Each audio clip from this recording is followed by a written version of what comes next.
नमस्कार मित्रांनो, ठिपक्यांची रांगोळी या मालिकेच्या आजच्या एपिसोडमध्ये सुवर्णा आता डॉक्टर कौशिकांच्या घरी आलेली असते आणि घडलेला सर्व काही प्रकार, नेत्राची परिस्थिती, हे सर्व काही तिने डॉक्टर कौशिक आणि सारिका आत्यांना सांगितलेलं असतं. तितक्यात अप्पू बाहेर येते आणि सुवा, आई तू अचानक कशी असं विचारते. तेव्हा सुवा म्हणते, अगं अचानक नाही, काल जे काही घडलं ते कळलंय मला. तेव्हा अप्पू धक्क्यानेच, आणि तू हे सगळं त्यांना सांगितलंस का असं म्हणते. तेव्हा सुवा बोलते की होय, एक तर तुम्हा दोघांचा संसार वाचावा हा त्यामागचा स्वार्थ होता, आणि दुसरं म्हणजे नेत्राबद्दल शशांकने जे काही सांगितलं ते इतकं भयानक होतं ना की ते तिच्या मामाला आणि आईला कळवायला हवं असं मला वाटलं. तेव्हा सारिका आत्या आता रडतच म्हणतात की नेत्राने लग्न केलं, मला बोलावणं तर दूर, साधा पत्ताही लागू दिला नाही. तेव्हा डॉक्टर कौशिक म्हणतात, परंतु तिने हा असा चुकीचा जोडीदार कसा निवडला असेल. त्यानंतर सारिका आत्या रडतच अप्पूला म्हणतात, कालपासून मी तुला इतकं खोदून खोदून विचारतीये, तू एका शब्दाने मला काहीही बोलली नाहीस, मला इतकं परक करून टाकलं का. तेव्हा अप्पू म्हणते, अगं आत्ती, नेत्राताईचं काय, ती नेहमी खोटंच बोलते आणि तिच्या खोट्याचा तुलाच जास्त त्रास होतो म्हणून मी गप्प राहिले. परंतु सारिका आत्या काळजीनेच बोलतात, यावेळेस जर का ती खरंच मोठ्या संकटात असेल आणि तिला आपल्या मदतीची गरज असेल तर. तेव्हा सुवर्णा म्हणते, नेत्राच्या मागच्या अनुभवावरून तिची कोणीही खात्री देऊ शकत नाही, परंतु माझा शशांकवर पूर्ण विश्वास आहे, तो माझ्याशी कधीच खोटं बोलणार नाही. यावेळेस त्या नेत्रामुळे मला तुमच्या दोघांचाही संसार मोडू द्यायचा नाहीये असं अप्पूला सांगत असते. तेव्हा डॉक्टर कौशिक म्हणतात की असं काहीही होणार नाही, यावेळेस मी स्वतः लक्ष घालील. मुलगी म्हणून मला जशी अप्पूची काळजी आहे ना, तसंच मामा म्हणून नेत्राची सुद्धा. तेव्हा सुवा म्हणते की होय, आणि एक आई म्हणून मला सुद्धा माझ्या मुलाची काळजी आहे. काय ठरवलंय तू अप्पू. अप्पू मात्र गप्पच असते. तेव्हा सुवा म्हणते, याचा अर्थ अजूनही तुझ्या मनात संशय आहेच. तर अप्पू विचारते, सुवा आई, जर का तू माझ्या जागी असतीस तर काय केलं असतं. सुवा गप्प होते. तर डॉक्टर कौशिक बोलतात, हा काय प्रश्न झाला का.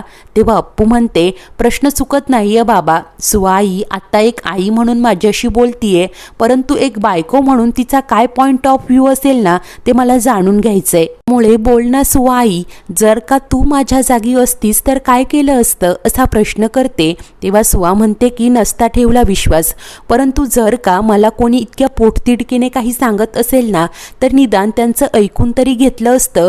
तुझ्या इतकं मोठं पाऊल उचलण्याआधी मी त्यांचं बोलणं तरी ऐकलं असतं असं अप्पूला सांगते. तेव्हा अप्पू आता गप्प होते. त्यानंतर सारिका आत्या आणि डॉक्टर कौशिक अप्पूला, तू व्यवस्थित शशांकशी बोलून काय तो निर्णय घे, त्याच्यावर अविश्वास दाखवू नकोस. वा वहिनी तुला न्यायला आल्यात, त्यांचा मान ठेव असं अप्पूला समजावत असतात. तेव्हा अप्पू मात्र मनाशी विचार करते की या सगळ्यांना नेत्राताईचाच पुळका जास्त आहे, पण ना मी तिकडे जाऊन तिच्या विरुद्ध प्रूफ आणणार आणि नेत्राताईचं खोटं सगळ्यांसमोर उघडं करणार असा विचार करत असते. तेव्हा सुवा म्हणते की अगं इतका विचार नको करूस, चल मी तुला न्यायला आलीये. परंतु अप्पू आता सुवाला म्हणते की मला ना खडूसला एक छान सरप्राईज द्यायचंय, त्यामुळे तू पुढे हो, मी जाते. सुवा मात्र हट्ट करत म्हणते की नाही, एकत्रच जाऊया. अप्पू काही ऐकत नाही, म्हणते की माझं काम करून मी येईलच, तू खडूसला सांग मी नक्की येतेय. तेव्हा सुवा आता सर्वांचा निरोप घेऊन पुढे निघून जाते. अप्पू मनाशी बोलते की बरं झालं कुणाला काही डाऊट आला नाही, आता मी नेत्राताईच्या घरी जाते, सगळे पुरावे गोळा करते आणि खडूसला प्रूफ करते की नेत्राताई खोटं बोलतीये. त्यानंतर काही वेळाने अप्पू आता जायला निघालेली असते. ती सारिका आत्यांकडे येते आणि पाहते तर आत्या रडत असतात. तेव्हा अप्पू काळजीनेच काय झालंय ग असं विचारू लागते, परंतु सारिका आत्या सर्व काही लपवण्याचा प्रयत्न करतात. परंतु अप्पू खूप आग्रह करते. तेव्हा सारिका आत्या रडतच अप्पू समोर हात जोडत म्हणतात की मला माफ कर ग, माझ्यामुळे तुला नेहमी त्रासच झालाय. आधी नेत्राने ऑफिसमध्ये येऊन शशांकला त्रास दिला, त्यानंतर तुझ्या दिराला त्रास दिला, त्याच्यावर घाणेरडे आरोप केले, आणि आता ही मुलगी तुमच्या संसारात विष कालवू पाहते, तू मला मात्र काहीच करता येत नाही असं खूपच दुःखी होत बोलत असतात. तेव्हा आता अप्पू म्हणते की अगं नेत्राताईंच्या चुकासाठी तू का माफी मागतीये. तेव्हा सारिका आत्या म्हणतात, कारण ती मुलगी आहे माझी. त्यावर अप्पू विचारते, आणि मी कोणीच नाही आहे का तुझी? तेव्हा सारिका आत्या सांगतात, अगं तू तर माझा श्वास आहेस, परंतु मी नेहमीच तुझ्या दुःखाचं कारण झाली आहे. तेव्हा अप्पू प्रेमानेच त्यांना समजावत म्हणते, आत्ती तू कधीच माझ्या दुःखाचं कारण होऊ शकत नाही. अगं तू तर मला आईची माया दिली आहेस, मैत्रीण बनून माझ्या छोट्या छोट्या गोष्टींमध्ये इंटरेस्ट घेतला आहेस. तू तर रात्र रात्र जागून माझा अभ्यास घेतला आहेस, वेळप्रसंगी बाबाचा ओरडा खाऊन माझे लाड केले आहेस. अगं आत्ती जर का तू नसतीस तर माझं बालपण किती भयानक गेलं असतं ना, याचा मी विचारही करू शकत नाही. पर सारिका आत्या मात्र दुःखी होत बोलतात की पण या सगळ्याचा काय उपयोग झाला? नेत्रामुळे तुझ्यात आणि शशांकमध्ये प्रॉब्लेम आले. अगं तुला खरं वाटणार नाही, परंतु मी तर रोज देवाकडे प्रार्थना करत असते की तुमच्या संसारावर त्या नेत्राची सावलीही पडू देऊ नकोस. तेव्हा अप्पू लगेच बोलते की आता नाही पडणार. सारिका आत्या धक्क्यानेच तिच्याकडे पाहू लागतात. तर अप्पू सांगते की मी आता ठरवलंय की नेत्राताईवरनं मी खडूसला काहीही बोलणार नाही. तेव्हा सारिका आत्या खुश होत, खरंच अप्पू घरी जाऊन तू त्याच्याशी पॅचअप करशील ना असं विचारतात. तेव्हा अप्पू सांगते की किमान त्याचं म्हणणं तरी शांतपणे ऐकून घेईन. मला माहिती आहे तुला तिची काळजी वाटते ना. तेव्हा आता सारिका आत्या म्हणतात, होय मनातून अशी कुठेतरी भीती वाटते ग. तेव्हा अप्पू त्यांना समजावत सांगते, अगं नेत्राताईचं हे ना नाटकच असणार. बघ ना त्यांच्या इन्स्टिट्यूटमध्ये एवढी मोठी पोस्ट मिळाली आहे, मग हे सगळं ती कशासाठी करतीये? नाटकच असणार, तू काळजी करू नकोस. मुळे आता जास्त विचार करू नकोस असं सारिका आत्यांना समजावते. तेव्हा सारिका आत्या देखील आता डोळे पुसतात आणि अप्पूला तू पटकन घरी जा, तुझी आणि होणाऱ्या बाळाची काळजी घे असं सांगत प्रेमाने मिठी मारतात. त्यानंतर काही वेळाने अप्पू आता नेत्राच्या घराबाहेर आलेली असते. नेत्रा आत एकटीच काहीतरी काम करत असते. अप्पू मनाशी म्हणते की मी इथेच थांबून आत काय चाललंय ना ते बघेन, तेव्हाच खरं काय ते कळेल, नाहीतर ही नेत्रा पुन्हा एकदा नाटकच करीन. आणि तितक्यात आता नेत्राचा नवरा तिच्यासाठी फुलं घेऊन येतो. नेत्रा मात्र गप्पच असते. तेव्हा तिचा नवरा बोलतो की काय ग नेत्रा, किती काम करतेस? अप्पूला वाटतं की तो तर खूपच रोमॅन्टिक आहे, तिच्यावर किती प्रेम करतो ना. तर इकडे नेत्राचा नवरा तिला म्हणतो की काय ग, मी तुझ्यासाठी फुलं घेऊन आलो आणि तू बघितलंही नाही. तेव्हा नेत्रा मात्र घाबरतच बोलते की एक काम आहे ते वेळेत पूर्ण करायचंय. परंतु तो तिचं लॅपटॉप आता खाली ठेवतो आणि लगेच प्रेमाने तिला मिठीत घेत म्हणतो की चल मी आज ना तुला छान रोमॅन्टिक डेटवर घेऊन जातो. आता हे सगळं पाहिल्यानंतर अप्पू मनाशी विचार करते की हा किती छान आहे ना, रोमॅन्टिक डेटवर घेऊन जायचं म्हणतोय, परंतु तरीही नेत्राताई याच्याबद्दल खोटं सांगून याला बदनाम करतीये.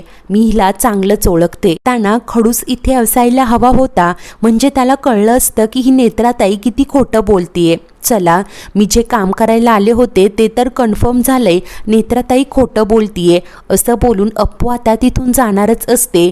तेव्हाच नेत्रा आता निनादला म्हणते की प्लीज निनाद मला माझं काम करू द्या. तेव्हा तो रागानेच तिच्यावर ओरडत म्हणतो की तुला एकदा सांगितलेलं कळत नाही का? म्हटलं की चलायचं, तुला काम करायचंय ना. असं बोलत रागानेच नेत्राचा लॅपटॉप हातात घेतो.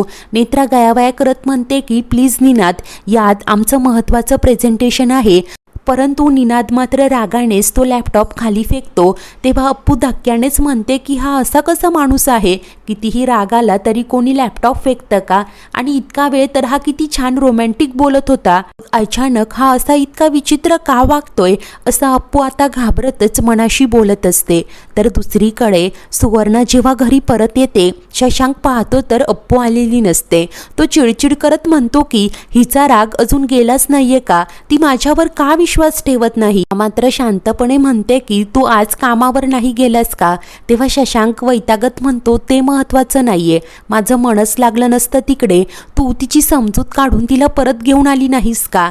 माई देखील विचारतात अप्पूचा राग गेला नाहीये का? तर पन्ना मात्र म्हणते की तिची समजूत काढली असणार, परंतु ही अप्पू कधी कुणाचं ऐकते का? तेव्हा सुआ मात्र म्हणते की पन्ना, अप्पू उगीच चुकीच्या ठिकाणी अडून बसत नाही, राग योग्य ठिकाणीच असतो आणि हे मी तुला कालही सांगितलं होतं असं शशांकला बोलते, तेव्हा शशांक म्हणतो की ते महत्त्वाचं नाहीये, परंतु आत्ता ती आनंदी असणं महत्त्वाचं आहे, म्हणून मी जातो, तिची माफी मागून तिला परत घेऊन येतो. तिला आनंदी ठेवण्यासाठी ना मी काहीही करायला तयार आहे. तो आता बाहेर जायला निघालेला असतो, तेव्हा सुवा म्हणते की तिला आनंदी ठेवायचंय ना, मग घरीच थांब, कुठेही जाण्याची गरज नाहीये. असं बोलत ती हसू लागते. तेव्हा सर्वच जण आश्चर्याने पाहतात. सुवा म्हणते की ती येतच आहे, तिचं एक छोटंसं काम आहे, ती करून ती परत येणार आहे. तेव्हा शशांक म्हणतो, काय काम आहे, तू तिला बरोबर का घेऊन नाही आलीस?